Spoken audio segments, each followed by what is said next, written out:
롯의 아내가 이런 행동을 한 것은 무엇 때문일까? 롯의 아내가 소돔 사람이었기 때문이다는 해석이 아주 설득력이 있습니다. 롯이 아브라함과 동행했을 때는 롯의 아내는 전혀 언급이 없었습니다. 롯이 소돔에 와서 아내를 얻었다고 해석하는 것이 자연스럽습니다. 그리고 이어서 롯의 아내는 소돔 사람이었을 것이고 그런 해석이 자연스럽게 추론이 되는 것입니다. 여러분, 흥미롭게도 아브라함이 천사들을 환대할 때에 아내 사라가 나서서 접대를 주도합니다. 반면에 롯이 천사를 환대할 때는 롯의 아내는 보이지 않고 남자 롯이 직접 다 접대를 주도하는 것으로 기록되어 있습니다. 롯의 아내는 소돔성 사람답게 천사를 환대하지 않았던 겁니다. 그리고 냉대했던 것으로 우리가 볼 수 있겠습니다. 어떤 학자는 롯의 아내가 자신을 소돔과 동일시했다 이렇게 통찰력 있게 주석했습니다. 롯의 아내는 소돔과 하나였던 겁니다. 그리고 소돔성 사람처럼 행동했던 겁니다. 나그네를 접대하는 데 있어서도. 그런데 소돔성과 억지로 영영 이별해야 합니다. 소돔성이 무너진다고 합니다. 그 아내의 심정을 여러분 충분히 이해할 수 있겠죠. 우리는 나중에 예수님의 말씀에 따라 롯의 아내에 대해 마지막으로 다시 한 번 더 생각해 보겠습니다. 자, 마지막으로 주목할 주제는 롯의 딸들에 관한 일화입니다. 이 이야기 때문에 선교와 전도에 걸림돌이 되었다는 그런 이야기들이 많죠. 유교 문화권인 우리나라만 해도 양반들이 성경을 읽다가 놀래가지고 소돔성 이야기를 읽다가 막 그냥 성경책을 덮어버렸다는 등 그런 이야기들이 내려오고 있지 않습니까? 일단 롯의 딸들이 왜 이런 짓을 감행했는지 최대한 그들의 상황을 한번 이해해 보자. 왜 이런 일이 벌어졌는지 그 상황을 한번 최대한 이해해 봅시다. 자, 먼저는 음란한 소돔성 문화 속에서 태어날 때부터 그렇게 계속 자라왔으니까 소돔성의 음란한 그런 문화에 당연히 감각이 젖어 있었겠죠. 자기들이 벌리는 짓이 다른 사람들 보기에 얼마나 충격적인 짓인지 둔감했을 수가 있습니다. 흥미롭게도 아버지 롯은 역시 소돔성 문화에 젖어 있었기 때문에 손님을 보호하기 위해 일방적으로 자기 딸들을 성적으로 학대당하게 제안했지 않습니까? 이번에는 그걸 기억하고 있는지 복수하기 위해서인지는 모르겠지만 딸들이 일방적으로 아버지를 성적으로 학대하는 꼴이지 않습니까? 다 소돔 스타일이라고 우리는 지적할 수 있겠습니다. 자, 두 번째는 딸들의 상황 분석이 제법 정확했다는 것입니다. 일단 소돔에서 태어난 딸들은 소돔성이 무너지는 것을 알게 되었고 자신들의 결혼 상대자인 소돔 남자들 그리고 그 주변에 고모라성까지 다 무너졌으니 소돔 남자들 자기들이 결혼할 만한 남자들은 다 죽었다고 판단했습니다.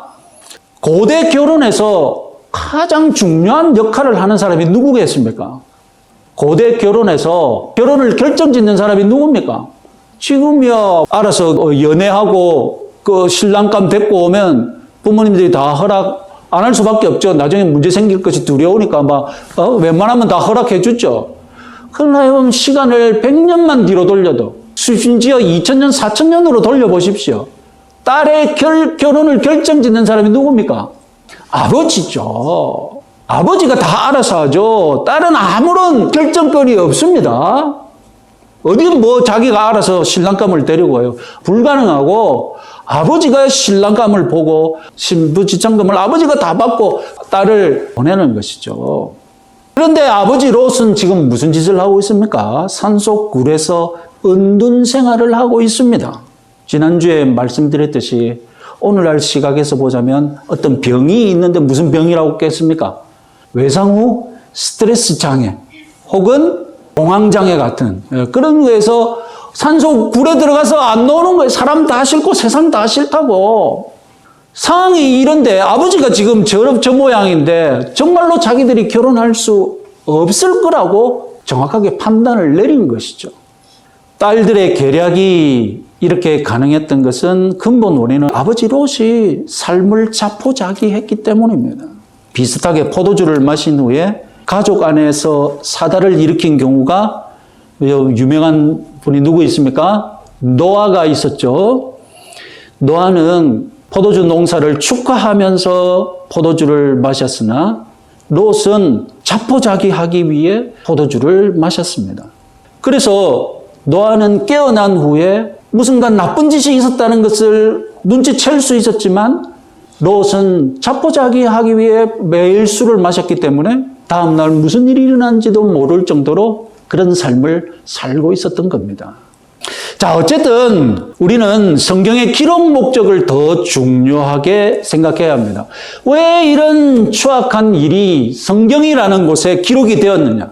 내가 편집자 같으면 굳이 이런 충격적인 이야기를 빼도 괜찮을 것 같은데 소돔성이 무너졌다는 것에서만 딱 기록을 해두고 될 건데 왜 이런 일까지 덧붙였냐는 겁니다. 그래서 왜 많은 사람들에게 성경책을 덮어버리는 이런 에피소드를 만들었냐는 것이죠. 하나님은 이 성경책을 통하여서 죄가 얼마나 비참한지도 가르치는, 성경이 죄를 가르치지 않는다면 우리 인간 세상 모든 어린이들도 다 세상 속에서 죄를 배울 것입니다. 죄를 안 배우고 우리가 살 수 있습니까? 이 세상에 나가는 순간, 이 세상을 접하는 순간 우리는 세상에 이런 죄악이 있다는 것을 다 알고 접하게 됩니다. 성경은 우리 영혼을 온실 속에서만 가두고 있는 것이 아니라 세상에 죄악이, 이런 죄악이 있다, 이렇게 추악하다는 면을, 죄를 가르친다는 것입니다. 그런 의미에서 성경은 인간의 추악한 모습도 우리 사람들에게 가르칠 목적으로 이 죄악이 기록되었음을 여러분 믿으시기 바랍니다. 그리고 또 한 가지, 그것은 아브라함 때문입니다. 아브라함이라는 이름의 뜻이 무엇입니까? 여러 민족의 아버지죠. 아브라함의 기도 때문에 롯과 딸들이 살아남을 수 있었습니다. 그리고 어쨌든 모압과 암몬이라는 족속이 이 땅에 존속할 수 있었습니다. 이 사실을 성경은 또한 알려주고 싶은 겁니다. 단순히 모압과 암몬이라는 이 족속이 근친상간 때문에 생긴 것이 아니라 그 이전에 기원을 거슬러 올라가 보면 결국 누구 때문이라는 겁니까? 여러 민족의 아버지인 아브라함 때문에 이런 족속까지 덕분에 살아남아서 이렇게 되었다는 것입니다. 그래서 아브라함은 여러 민족의 아버지답게 이 족속들을 태어나게 했다는 것이죠. 오늘 강해를 마무리하면서 우리는 예수님이 롯의 처를 기억하라고 경고하신 것을 다시 한번 주목하고 우리가 적용해 봅시다. 우리는 소돔성이 아주 특별한 도시라고 생각하시면 안 됩니다. 소돔성은 동성애로 유별난 도시, 오늘날 우리가 살고 있는 도시와는 좀 다른 특별한 도시로 취급해서는 안 됩니다. 아까 예수님이 소돔성을 어떻게 취급하시는지 보았지 않습니까? 소돔성을 유별난 도시로 취급하지 않으시고 가버나움과 동일시했습니다. 예수님이 살고 있는 그 가버나움 도시와 소돔성을 비교했었지 않습니까? 우리는 롯의 처가 소돔성과 사실상 연합된 관계였다고 주목했지 않습니까? 그것은 신약의 관점으로 보자면 죄로 타락한 세상과 불신자가 연합한 상태입니다. 롯의 처와 소돔성 간의 그 연합은 상징적으로, 신약적으로 보자면 무엇이라고요? 죄로 타락한 세상과 불신자가 연합된 상태와 똑같다는 것입니다. 어떤 목사님이 조나단 에드워드의 설교를 인용하고 마지막으로 자기가 한 말씀 덧붙인 말이 있었는데 우리가 같이 한번 읽어보겠습니다.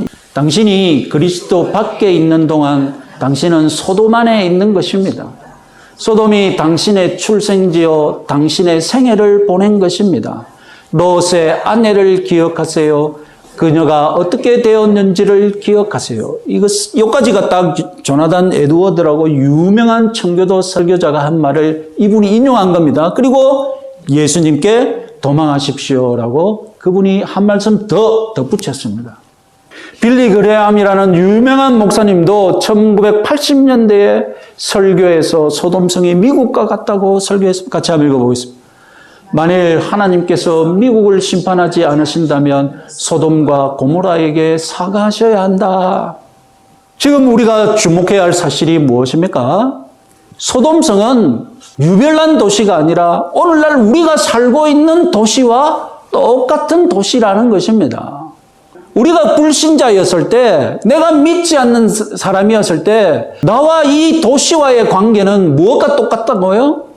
롯의 처와 소돔성의 관계와 똑같다는 것입니다. 롯의 처가 소돔에 속해서 소돔과 하나라고 느꼈듯이 그런 영혼의 영적인 상태에 있었듯이 우리도 불신자였을 때 이 믿지 않는 도시 속에서 또 그와 같은 똑같은 영적인 연합을 결합된 상태에서 살고 있었다는 것입니다.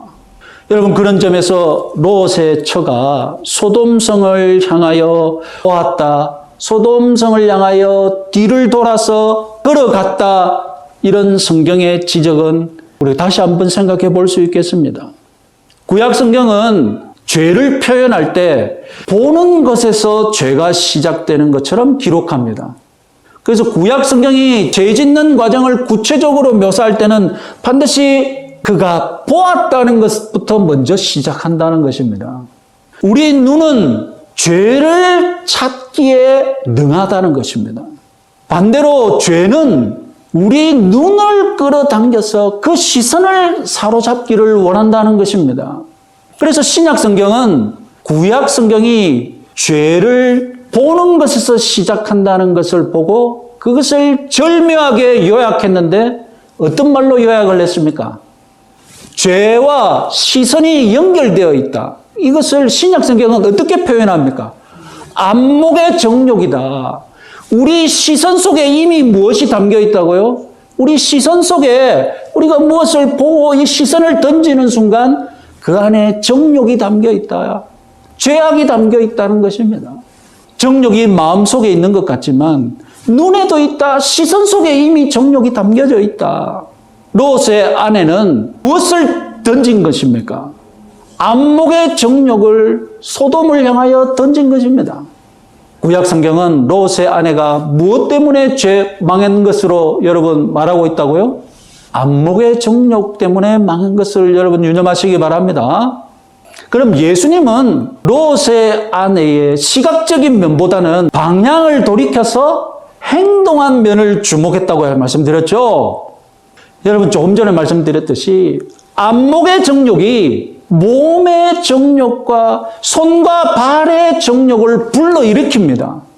사실 어떤 정욕이 먼저랄 것도 없이 안목의 정욕이 먼저냐, 내 몸의 정욕이 먼저냐, 손발의 정욕이 먼저냐, 그 무엇이 먼저랄 것도 없이 동시다발적으로 우리 몸에서 정욕이 쏟아지면서 죄가 행동으로 표현되는 것입니다.